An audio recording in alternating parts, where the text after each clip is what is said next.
welcome to Cooking with Chemists. Today we'll be making a strawberry cake. To start, preheat your oven to 325 degrees. These are the ingredients that you're going to need for the cake.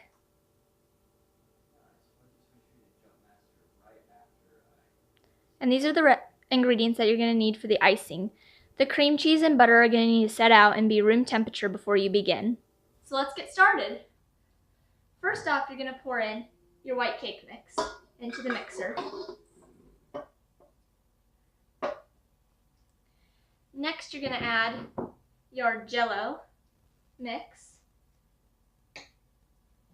We're just going to turn the blender on to a slow mix.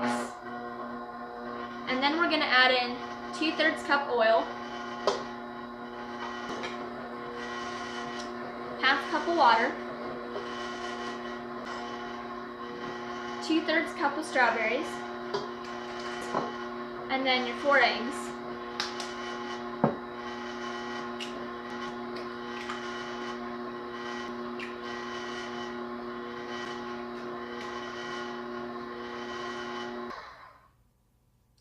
Alright guys, so this has been mixing for a little while.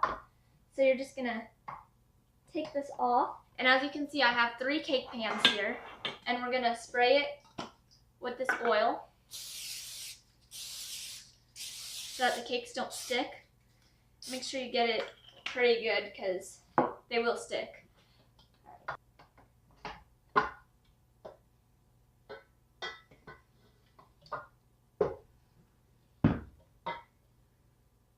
Now you're only going to want to fill your cake pans about halfway because otherwise it'll get really rounded on the top and it won't work very well.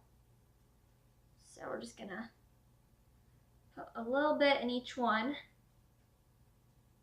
Make sure that they're about even so you get some good layers.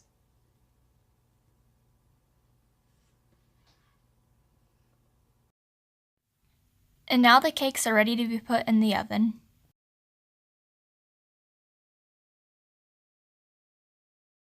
The cakes are going to need to cook for 20 to 30 minutes. So in that time, we're going to start making the icing. So you're going to want to make sure that you have cleaned out your mixer. And we're just going to pour in a pound of powdered sugar. And then 1/2 stick of butter. This should have been sitting out earlier, so it should be kind of soft and room temperature. Mine's not very soft, but I think it should still work. Just going to toss that in there. And start the mixer slowly. If you do it too fast, the powdered sugar will go everywhere and that's just not fun. And then 3 ounces of cream cheese, which also should have been sitting out earlier to get room temperature. And then 1/3 cup of strawberries. Nope.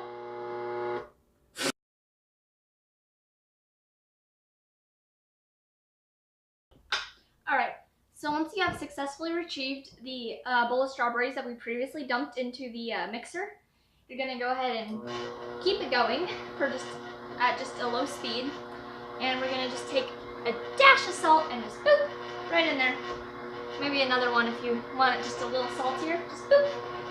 And we're just going to let that mix up for a little while, and it should be pretty good by the time the cakes are ready. So that's it. Alright, I'll see you when the cakes are ready.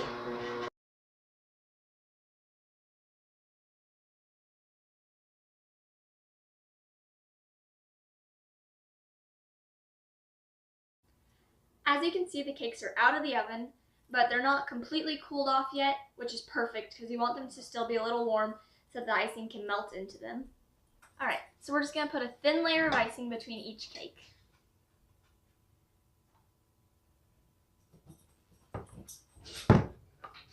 Alright, so we got the first layer iced. So now we're going to do the second layer.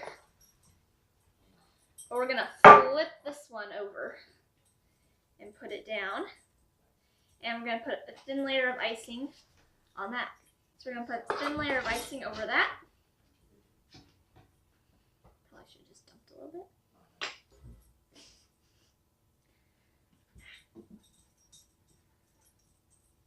That's probably going to have to be good. Yeah. Alright. And now we're going to put the third layer on.